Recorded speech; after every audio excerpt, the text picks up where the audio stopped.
what the Bill of Rights were. So everybody should be in their textbook. We should be on pages 266. So go ahead and open up your textbook. We should all be on 266. I need everybody's notebooks to be out, and I need us to be paying attention. So today we're going to talk about the Bill of Rights. Anybody have any idea what the Bill of Rights are? Jason? Were the Bill of Rights something to establish rights into the United States?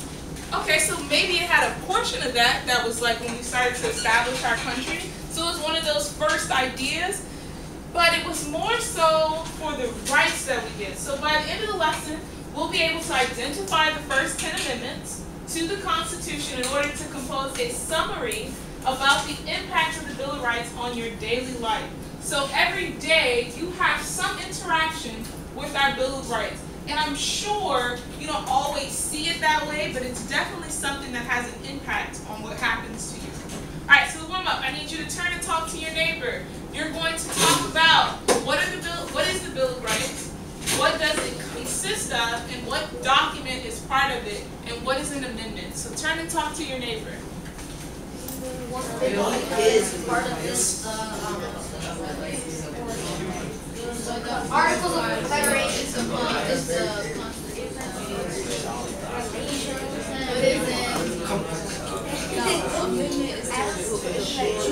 Rights we have, like that's one of it's mostly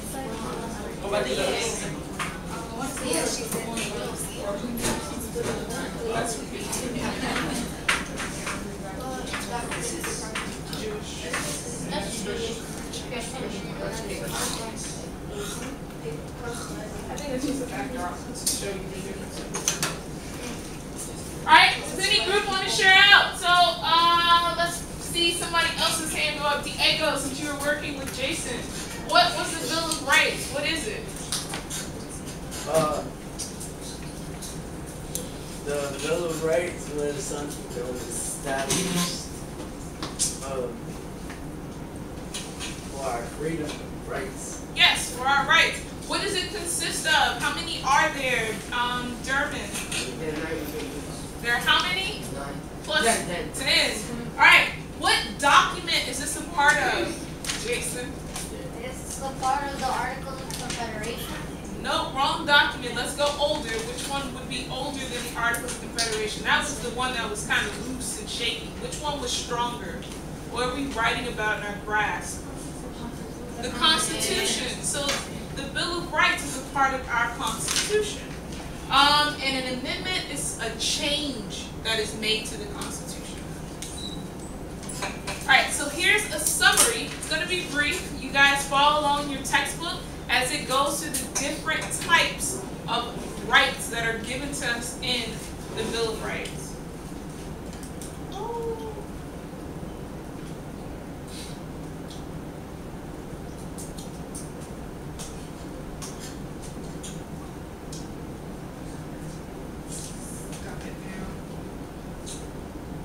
Alright, give me 2 seconds and I'll pull up the video. Yeah.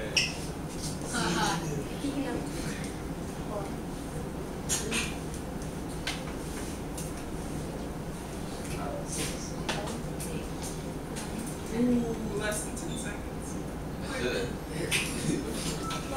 We had like 40 seconds.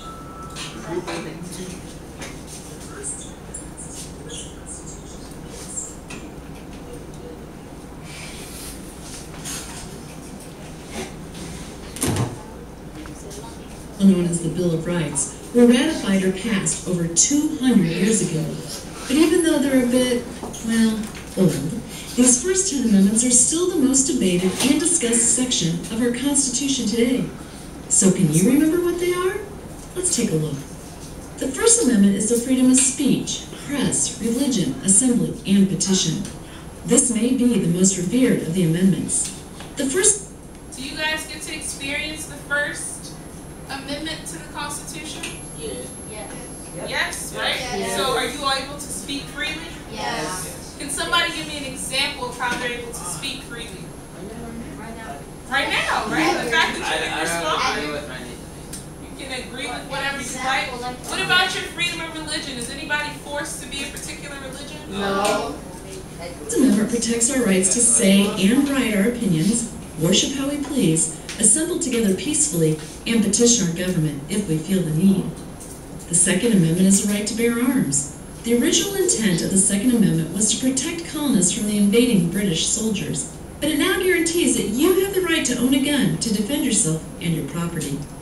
We live in Washington, D.C. There have been new gun laws passed. Can you now have a gun in the District of Columbia? Yeah. There's new legislation that has just recently passed that says that people are also able to almost petition for or ask for the right to carry a concealed weapon. Does anybody know what it means to conceal your weapon? Means to hide it. Thank you, Dylan and everyone else. The Third Amendment is called the Quartering Amendment. It was written in response to the British occupation and as a result of the colonists having to house or quarter soldiers in their homes during the American Revolution. Because of this amendment, our government can never force us to house soldiers in our home. The Fourth Amendment is the right to search and seizure. The police can't come into our home without a search warrant and take our personal property. Today, many concerns have arisen about our rights to privacy and technology. For example, can the government track your location with your smartphone, or can social media postings such as on Facebook and Twitter be used without a warrant? Do you guys know the answer to that? No. That's the Patriot Act. Yeah. So you guys are on the internet and posting pictures and, pinging which location you're in. Our government has access to that because it's not exactly Because of what happened private. in 9/11. You all understand that, right? So when you're like posting stuff and putting up, I guess, messages on Twitter or Instagram or other social media sites, it is public information and anybody can access it. It's not like it's really private. So if you don't want things to be known, then you should not post them to the internet. On to the Fifth. It's all about due process. You've probably heard the phrase, "I plead the Fifth," in movies or on TV. They're talking about the Fifth Amendment, which says that you don't have to take the witness stand against yourself if you may end up incriminating yourself. Okay, we're halfway done. The Sixth and Seventh Amendments are about how the legal system works. If you're accused of a crime, you have the right to a speedy public trial and an impartial jury. You also have the right to a lawyer and the right to take the stand if you choose. This is important because it will prevent the accused from sitting in prison forever and insists that the prosecution proceed with undue delay. The Seventh says you have the right to a jury trial where 12 impartial peers decide your innocence or guilt in the courtroom as opposed to a judge doing it all alone. The Eighth Amendment prohibits cruel and unusual punishment. Is a death penalty cruel? Is it unusual? It's hard for Americans to agree on the definitions of cruel and unusual. The Ninth and 10th Amendments are called the non-rights amendments. They say that the rights not listed in the Bill of Rights are retained by the people in the states. You have other rights that are not listed in the Constitution, and the states have the right to make their own policies, like instituting state taxes. So, now you know all 10 amendments. Can you... Alright, so now that we've gone over all 10 of the amendments electronically, or visually using that, we're going to now think about what these 10 amendments mean to us and whether or not we experience them. So on the paper in front of you, I have the 10 amendments listed.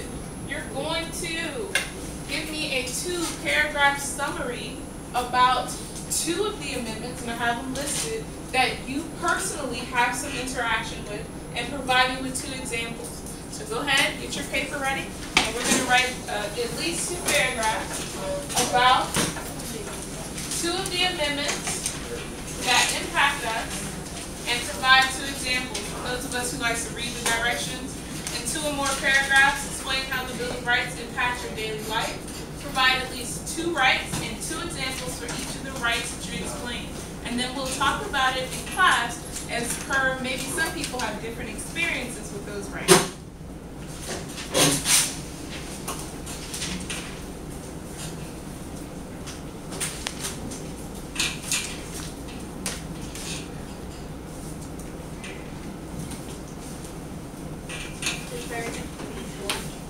No, it's just 2 paragraphs in total. So you write 2 paragraphs in total. You're going to talk about 2 of the amendments that impact you. And you're going to provide 2 examples.